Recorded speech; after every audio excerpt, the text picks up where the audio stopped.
Good afternoon, everyone in LA, morning in Melbourne.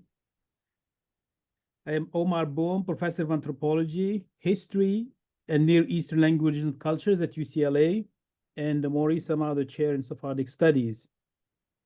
And it is my great pleasure to extend a warm welcome to each of you on behalf of the UCLA Alan D. Leve Center for Jewish Studies.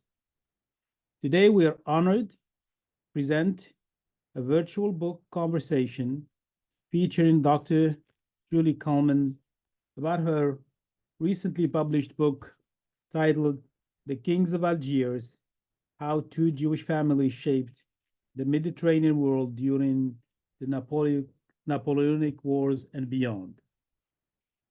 This book is a new contribution to a recent and growing wave of Mediterranean studies, and especially Mediterranean Jewish studies. This event is part of the Maurice Amado program in Sephardic Studies series. It highlights the center's commitment to exploring and understanding the rich histories and cultures of Sephardic communities worldwide.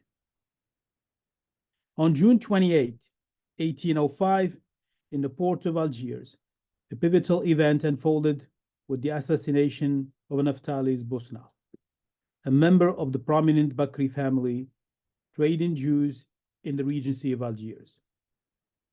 The repercussions of this incident reverberated through the streets of London and Paris, reaching the headlines of major publications. Dr. Julie Kalman, today's speaker and guest, and I will delve into the reactions of this murder and its implications not only in the larger Mediterranean world, but also its significance, the significance of the Regency and the broader context of Jewish commerce in the Mediterranean during the age of Napoleon. Dr. Kalman is Associate Professor of History at Monash University, has dedicated her research to the history of French Jewry in the 19th century and post-war period, as well as the history of migration to Australia. Dr. Kalman earned her BA from Monash University and MA and PhD from the University of Melbourne. She's recognized for her expertise in the effects of Jewish emancipation on the non-Jewish world, spanning French, British, and the Mediterranean settings. Among her publications, we can cite two major books that I think are, as we'll talk about this, that probably provide an introduction to the recent book. The first one is Orientalizing the Jew, Religion, Culture, and Imperialism in 19th century France, where she examines how French travelers depicted Jews in the Orient and brought these ideas home to influence perception of Jews in France. The second book that I thought is also a major contribution to discussing anti-Semitism, especially in 19th century France, is titled Rethinking Anti-Semitism in 19th century France, delves into the stories the French told about Jews during the early 19th century, providing valuable insights into the historical context of the the place of Jews in France.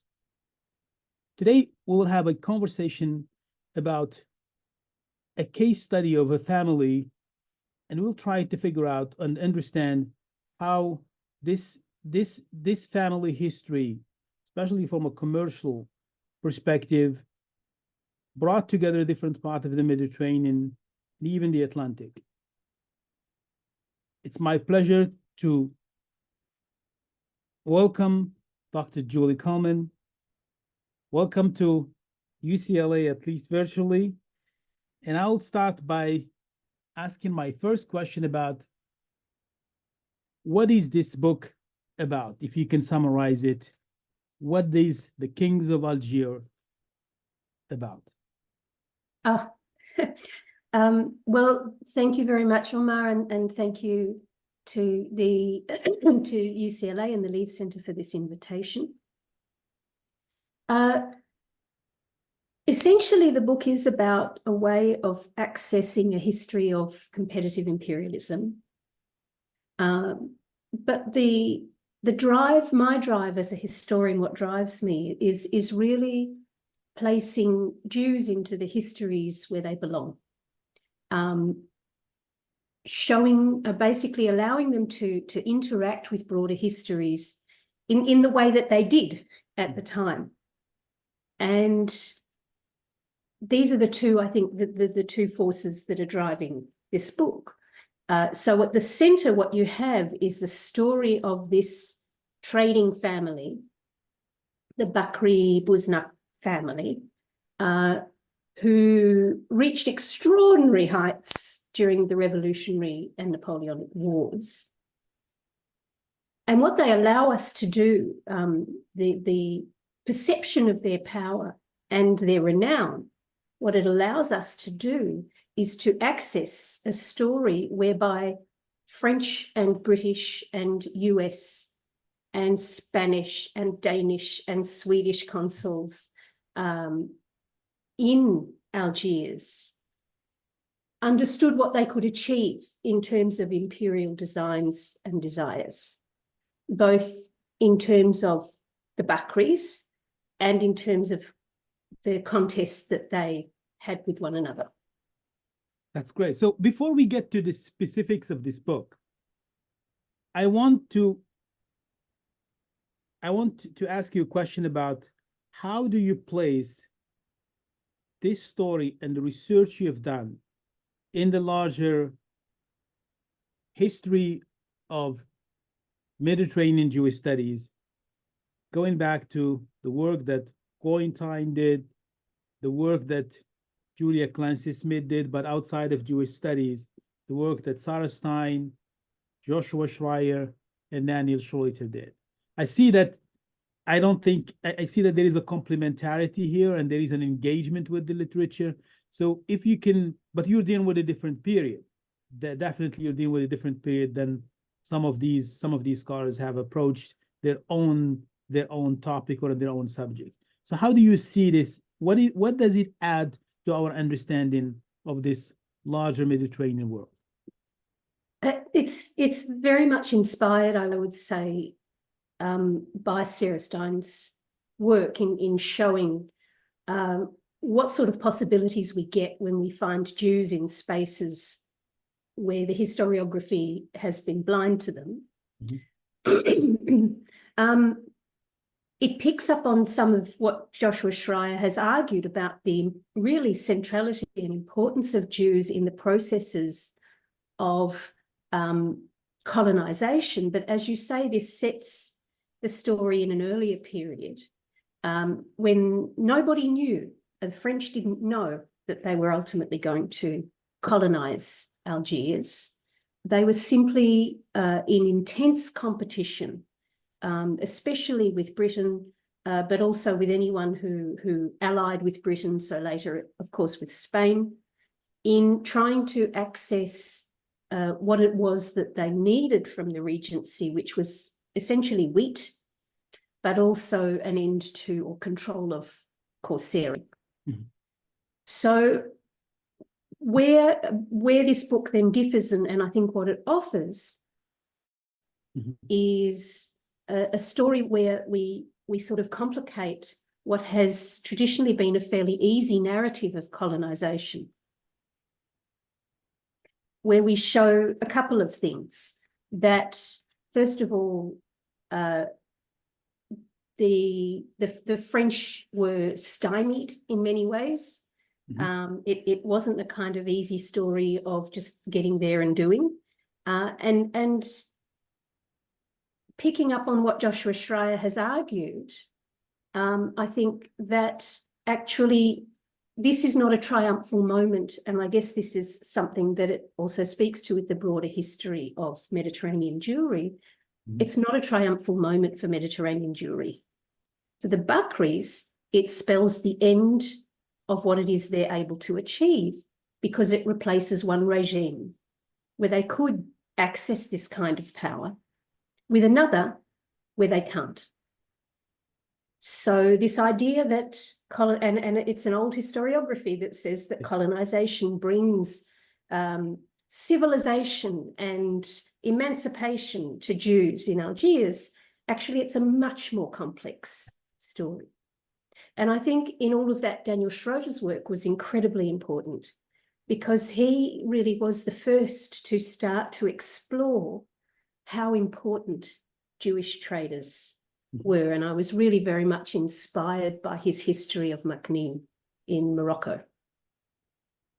This is great. I love the book for many reasons. Thank you.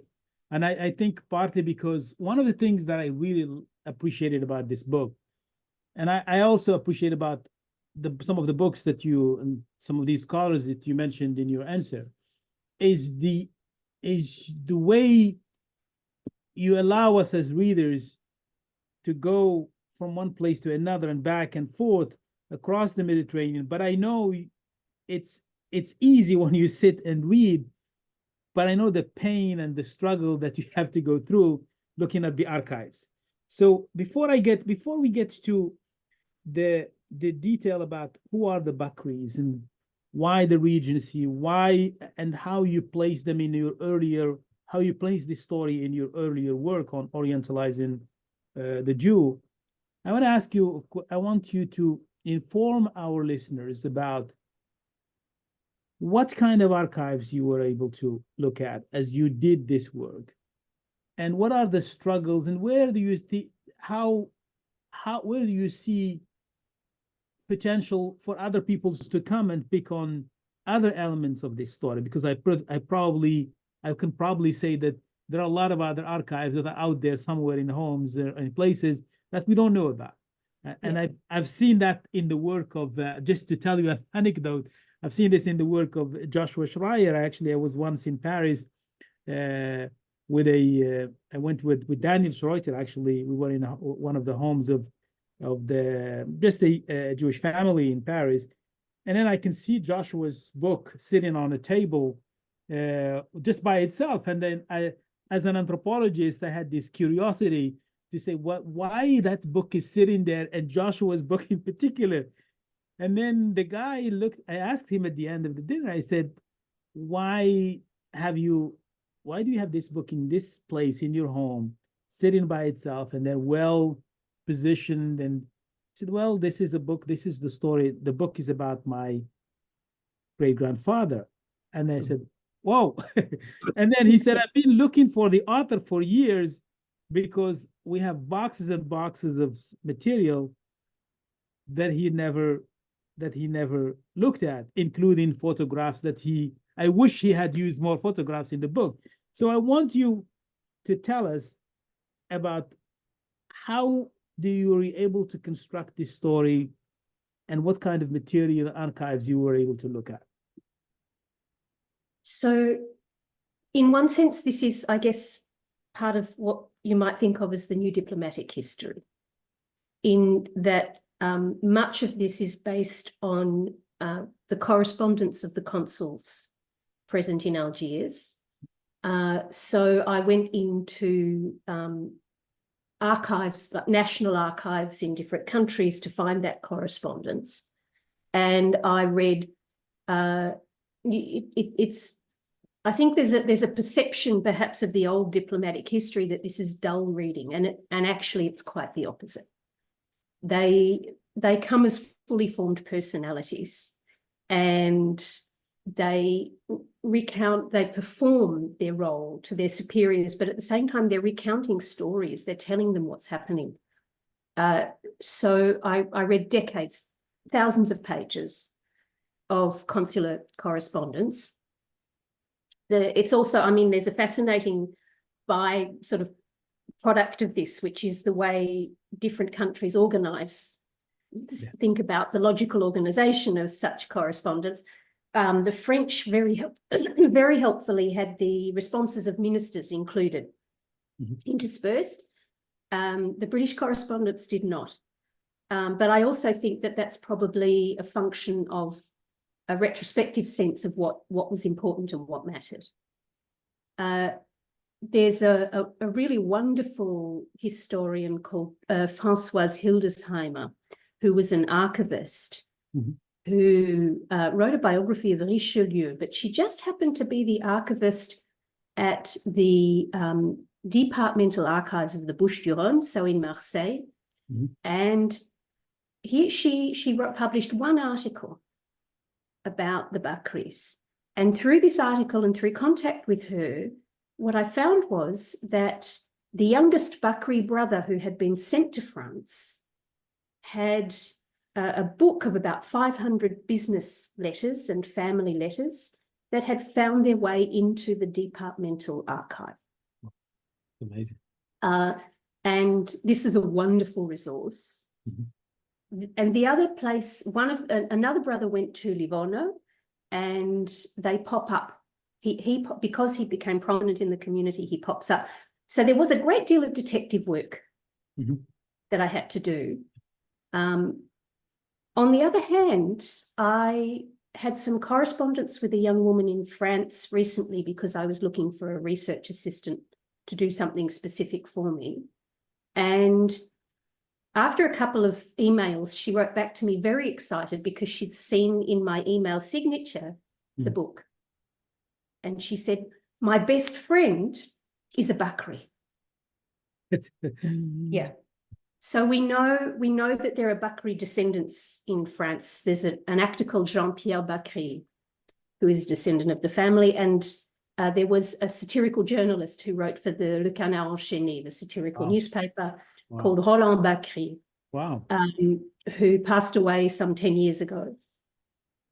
But this young woman then contacted me terribly excited because what I'd done was excavated the history of her family. Yeah, but certainly what I did was really find things in unexpected places in archives, I think, rather than personal papers, although they may well be out there too. That's great. So now that we have set up this introduction by talking about these general issues and not only thematic, but also in terms of archives, I wanna go a little bit in detail and then talk about the book.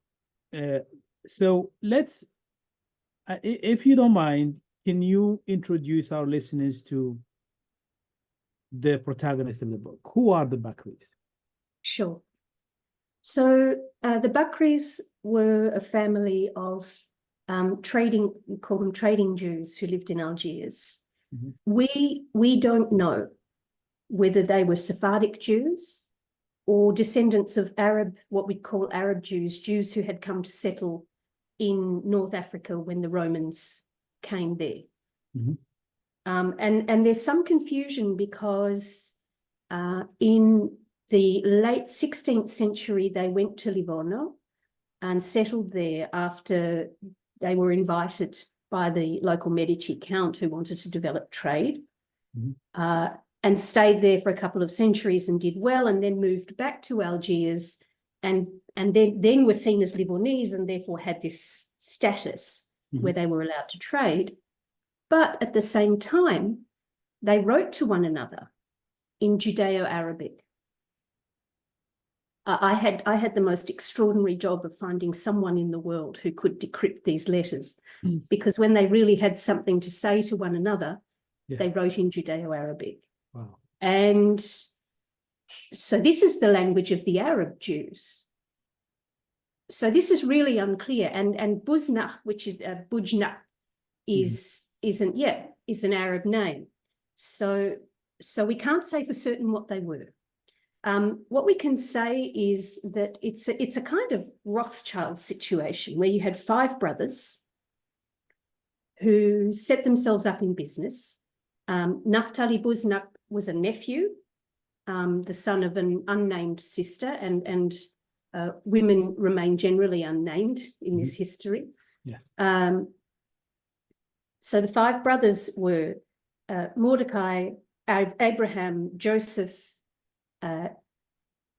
Solomon and Jacob.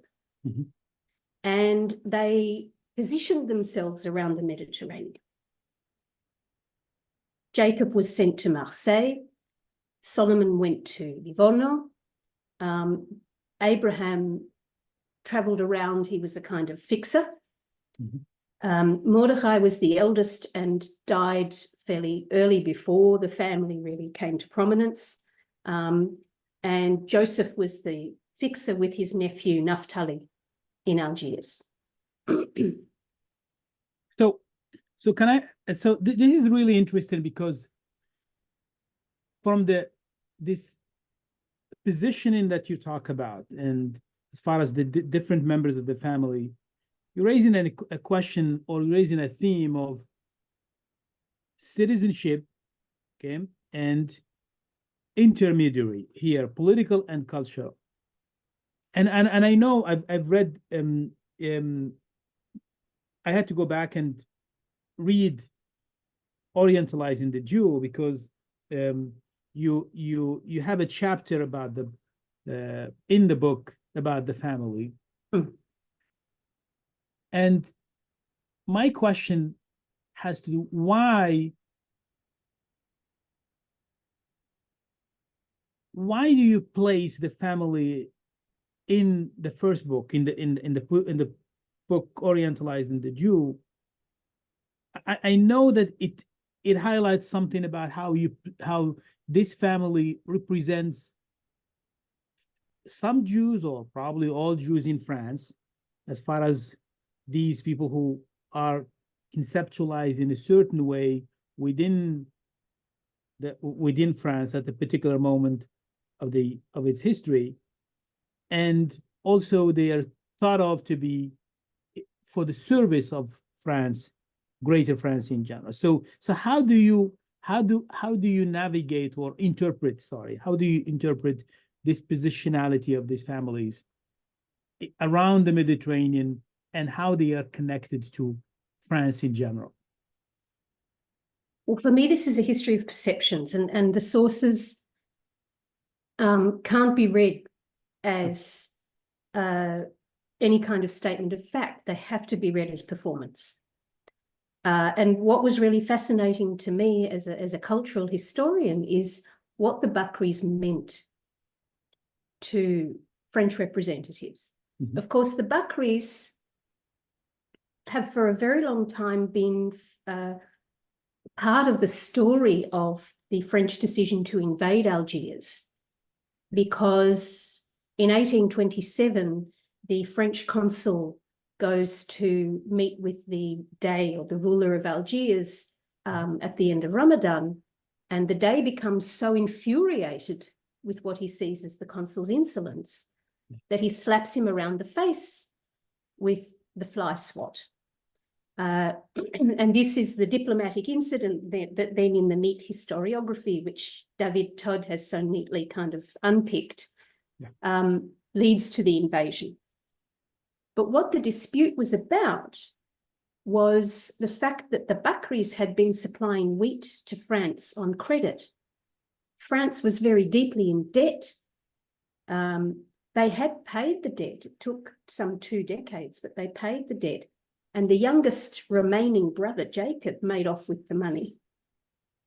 But the Dey, as far as he was concerned, a lot of that money was owed to him. So there's this dispute, and the Bakris are at the center of it. So for me, what's fascinating then is, in this story, is how the Bakris become this kind of thorn in the side of imperial ambitions, because they're perceived to be extraordinarily powerful.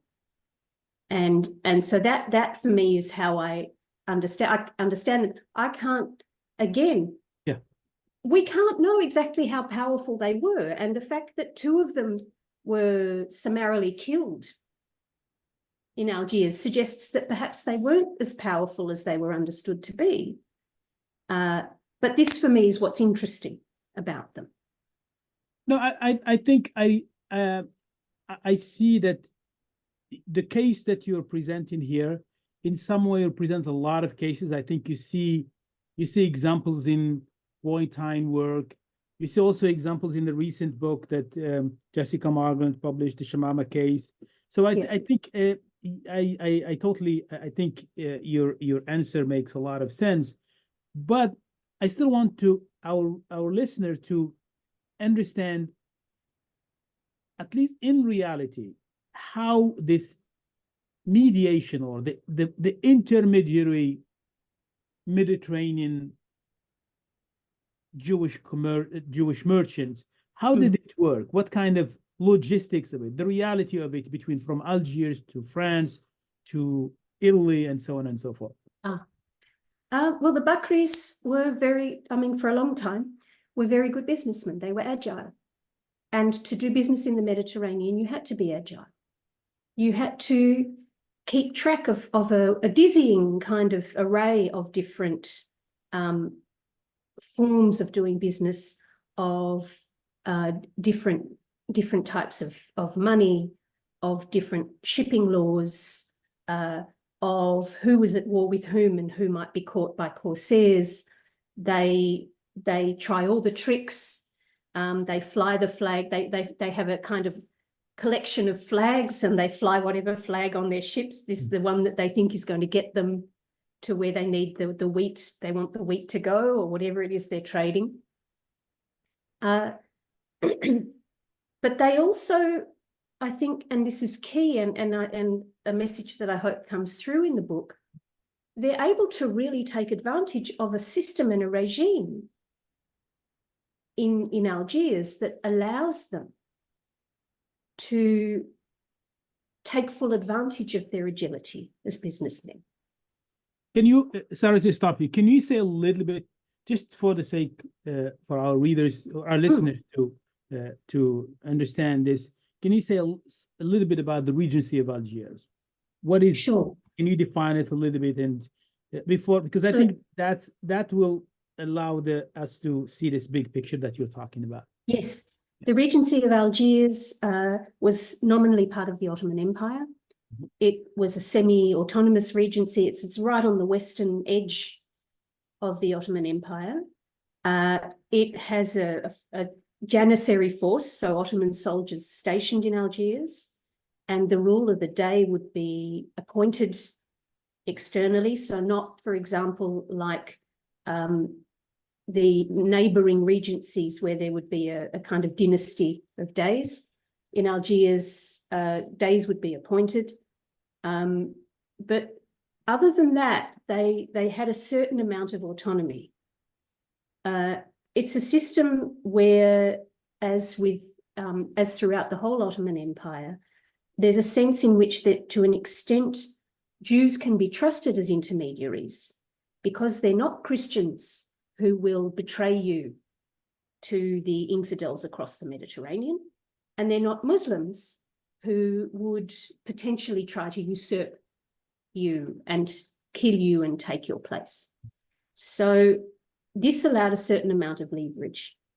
There was always a head of the Jewish community who would report directly to the Dey and would have the power to farm taxes from the Jewish community.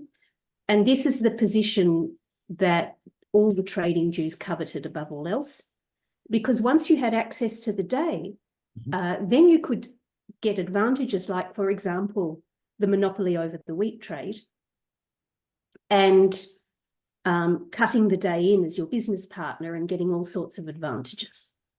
So this is the world that the Bakris lived in. So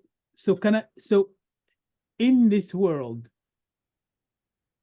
was protection coming from France or the Consul of France in Algiers, or could they have a double protection to manage this trade and to make sure that they have entry into different ports, into different markets? This was a position that brought great advantage and great risk.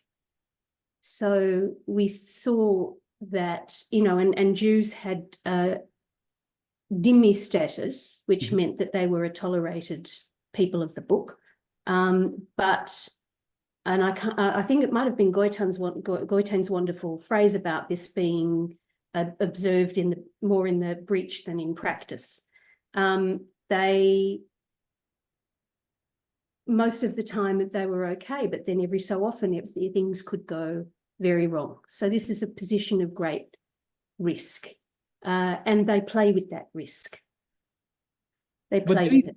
but there is, as you explain clearly in the book, and Yeah. as we've seen in other work too, that this at this moment, or even mostly in the 19th century, that many Jews in this part of the Mediterranean had this protection that comes from consuls and consulates of different European countries.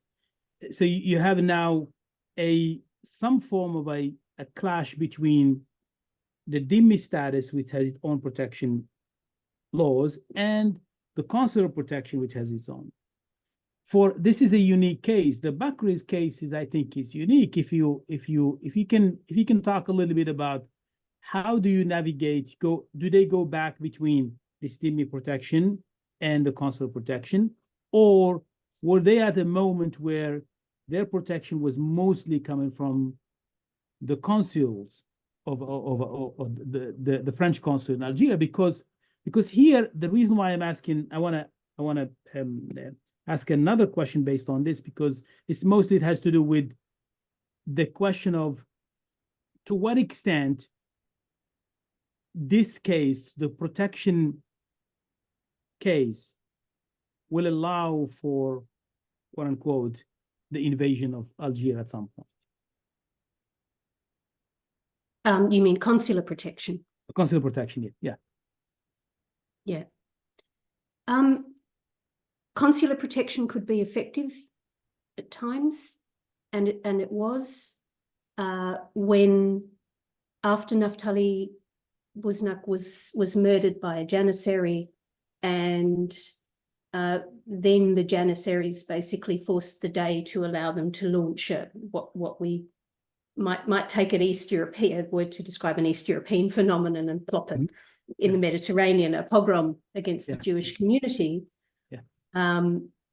Many Jews sought shelter in consular homes. When, after Naphtali's assassination, Joseph and his son David were plopped in prison and threatened with death if they didn't come up with a huge sum of money, the consuls intervened.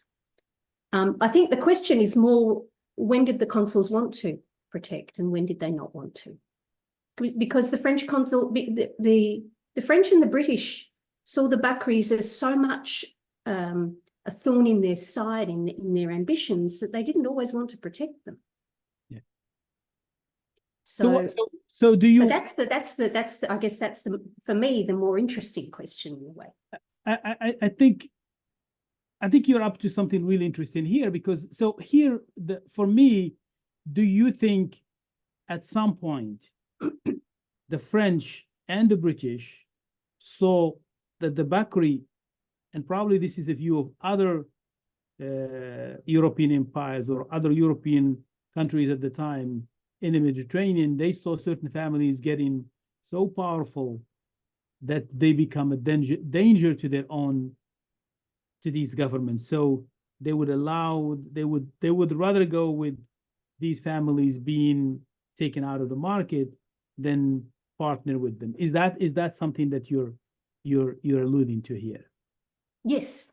Okay. So for example, at a moment when Horatio Nelson is newly appointed running the British fleet in the Mediterranean, he becomes so incensed, enraged by the behavior of these Jews and the sense of what they are not allowing the British to achieve, that he is prepared to park his entire fleet before the port of Algiers to demand that they be sent away from the Regency. So my next question has to do with because I think it becomes important because it will have political implications. And so, but also it has to do with questions of Jewish identity in the context of nationalism and imperialism in the region. So what were the conditions that were set by the different parties during the diplomatic negotiation following the insult to the French consul, and how this dispute escalates into the blockade that you just mentioned, and ultimately the war.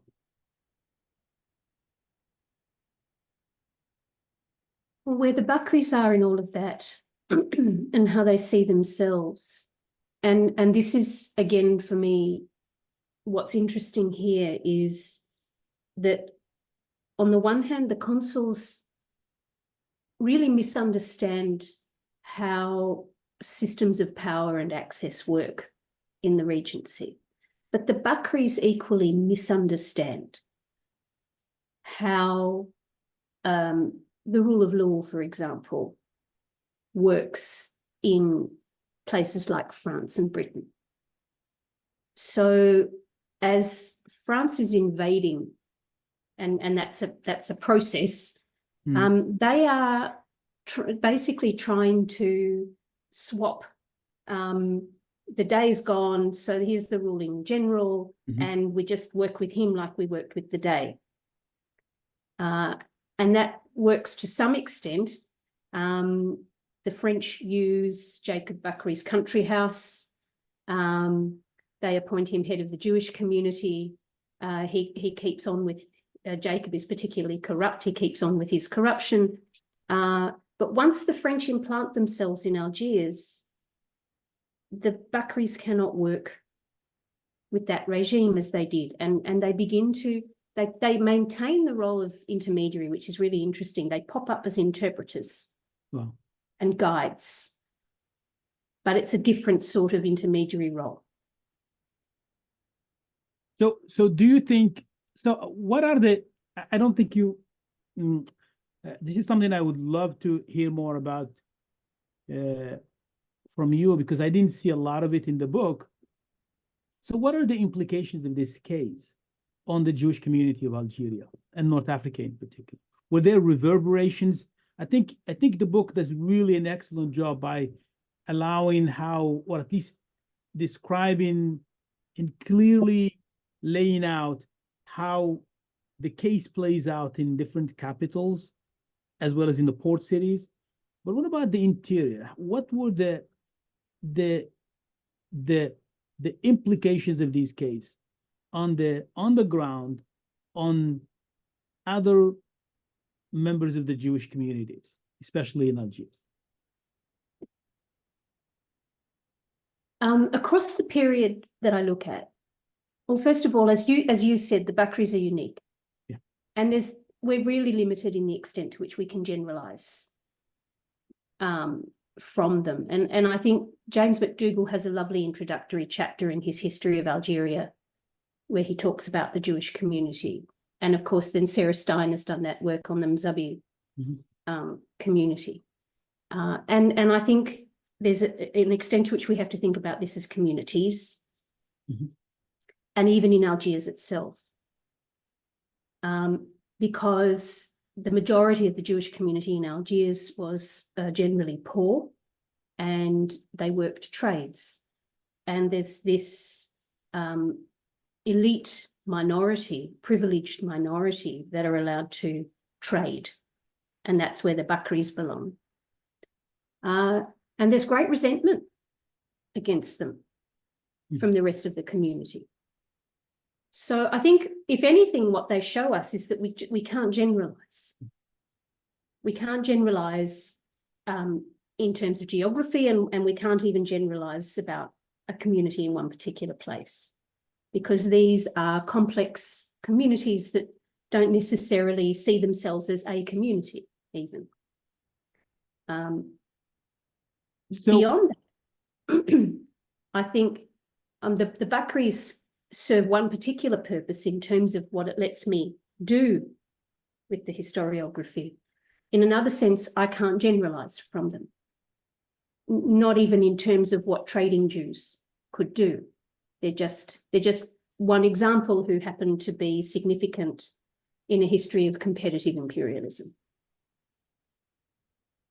So it's really, I think from your answer, what I can say is that, and this is true for if you look at the work that Daniel Schroeter has done on Essaouira, on the on the Jews when you talk about the Jews of the Sultan versus regular Jews in the city of Mogador or Essaouira, you see this class becomes important. So Yeah. and I think that's one of the you just talked about how even at a moment when the Bakri becomes a representative of the Jewish community in Algiers and become the intermediary, I think the dynamics there probably in relation to the rest of the Jewish community would probably be very different because you're talking about class. And I think that's another contribution that when I can read this book in relation to a book that by Daniel Schroeder, you can see a lot of similarities there, and and they help us understand something not only about the Mediterranean but also about port cities in general. So I have got two more questions, and one is about how this work. This is related to the first question that I asked about the Mediterranean in general. For me, I love this book partly because it helps us understand this complex interplay between imperialism, nationalism, and the perception of Jews in the broader European relations in the Mediterranean, the Middle East, and North Africa. So if I have to ask you a question here, I would say, how do you think this complex interplay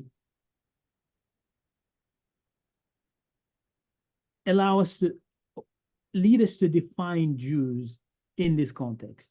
Can they be European? Can they be Algerian? Can they be Livornose? So it's a question. It's a question of identity. And if it's a question of identity, what do the archives say about it? Are the archives clear from this diplomatic correspondences that you looked at? Does identity features as dominant in relation to this complexity between imperialism, nationalism, and positionalities of Jews in this space? What comes through and what's fascinating is the mismatch between the way the consuls are speaking a language of nascent nationalism in the Regency, and the way the Bakris try to play with identity in a very utilitarian way. So the family implodes. Naphtali Busnach's brother massively defrauds Jacob Bakri, and everyone takes sides. And what happens then is that the next generation, there are huge disputes about the wills and inheritance, and they want to play these out through the courts of Europe. And this is something that Francesca Trivelato has seen, and that I picked up on and can confirm it continues into the 19th century. And when it is going to be useful to them in that sense to be French, so that a French court can make a ruling on their behalf, then they want to become French. So they have a very different perception. But the other thing that runs through that's really interesting and important is that it's clear that if one of the family members is traveling, if there's a Jewish festival coming up, they want to make sure that this family member will be somewhere with family. And when Jacob exhausts the French system trying to recoup the money that's been taken from him, he goes to the synagogue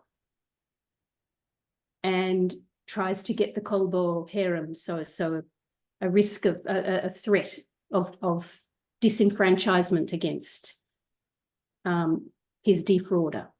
Mm-hmm. He wants to, so they don't see identity as fixed. I think that they understand themselves as Jews, but in other ways they don't see identities, belongings as fixed.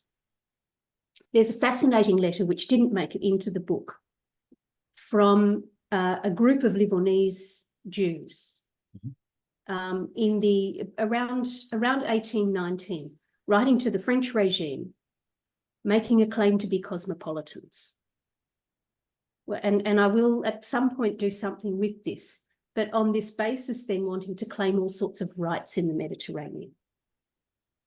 So they have this very pragmatic sense of in the same way that they do business.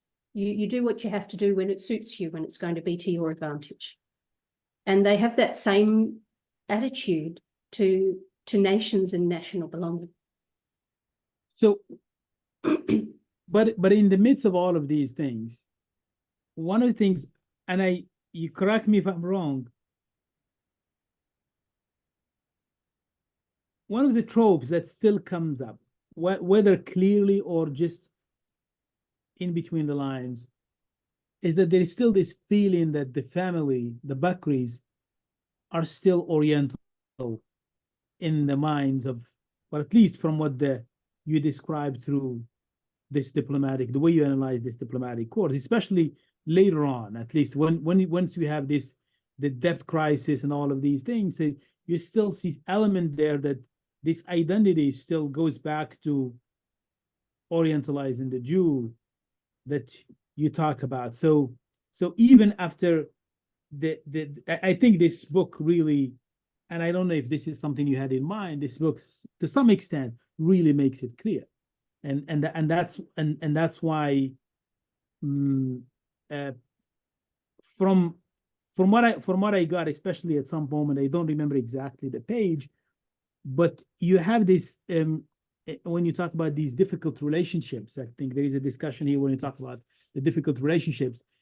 At some moments, you feel that there is some uneasiness among the Bakris at some point, as they're trying to find a place in this geography, in this complex political, cultural geography of the Mediterranean.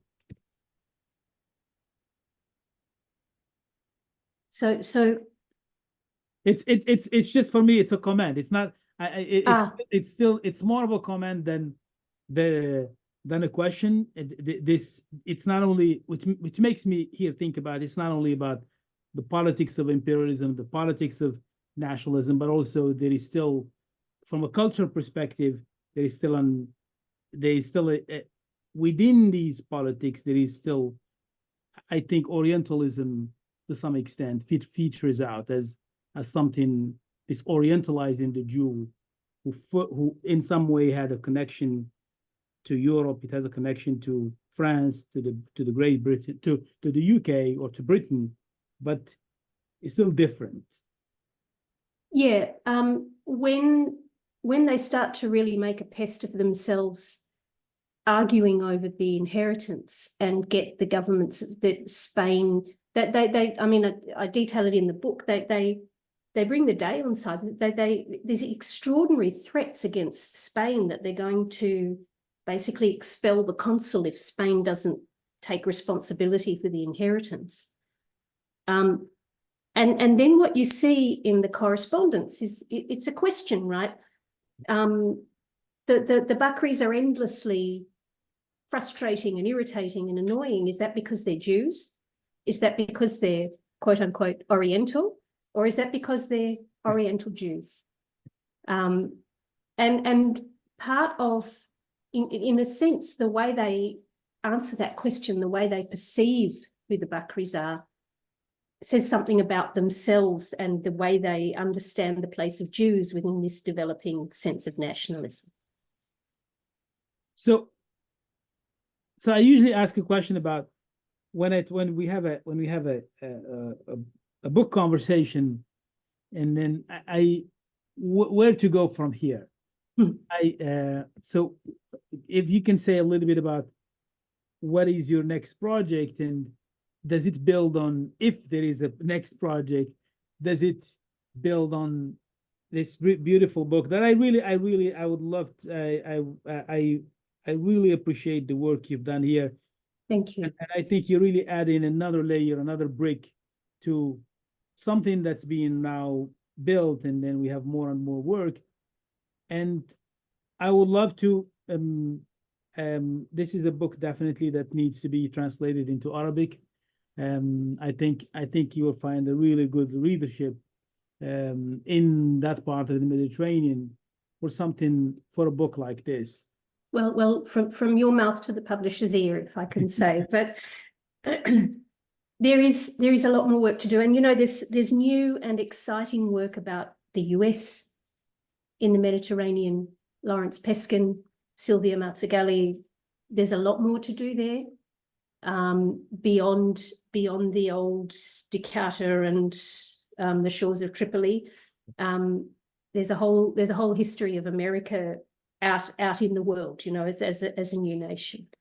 I think that one of the things I really wanted to do, and I hope I've been able to achieve it, is to make the point that this history of trading Jews that was brought to light by Jonathan Israel doesn't finish, it doesn't stop.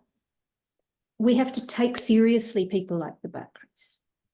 Just because they couldn't do what their Portuguese forebears had done doesn't mean it's not significant and important, doesn't mean we can't continue to see them as trading Jews. And I would love to see that idea really taken up, and this idea of what Jews were doing around the Mediterranean, the part they were playing, really taken up. But that won't be me. I do have a next project, and it's really something completely different.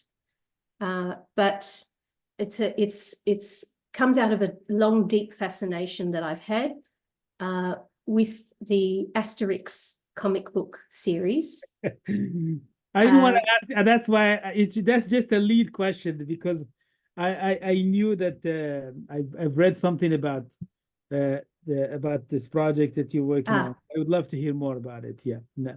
So there are two things that are fascinating, and the first is really that there's a very clear argument. It's this glorious moment for a historian where you stumble, you come to something and you realize that here is the book that is just waiting and asking to be written. Yes. That the Asterix series becomes the national myth in post-war France.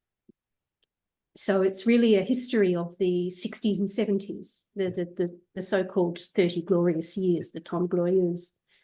But there's also the fact that Goscinny was Jewish, the author, the author and creator and comic genius. Yes, yes. And that it was this man who was the son of immigrants who'd grown up in Argentina, who could see so clearly and perceive with utter clarity, in a sense, a way to speak to the French in the post-war. It's what a beautiful way to end this conversation, because I think I was reading actually about the Asterix just a week ago, because I don't know if you know, there is a jam brand called Aisha. I don't know if you've ever seen it so on the Aisha, there is a character, a comic character that goes with it. I think you can see there right here. Yeah. If my computer moves a little bit, you can see it right here. So this character basically right here is, who designed that? Is the Asterix, is the guy who did the Asterix. He's the one who designed it. So that's so it's great to hear that you're really shifting to. I don't see that you are actually moving away from representation. It's still a different form of representation. It's just moving from posters, postcards, and next now to the comics and to the graphic. And it's a way to rethink Jewish history. And so thank you. Yes. Yeah. And one of the things I think that it lets us do is that the long arguments about Jewish integration in French history or in France, that historiography always imagines that this is a story of social and political integration. And here I have a story of cultural integration.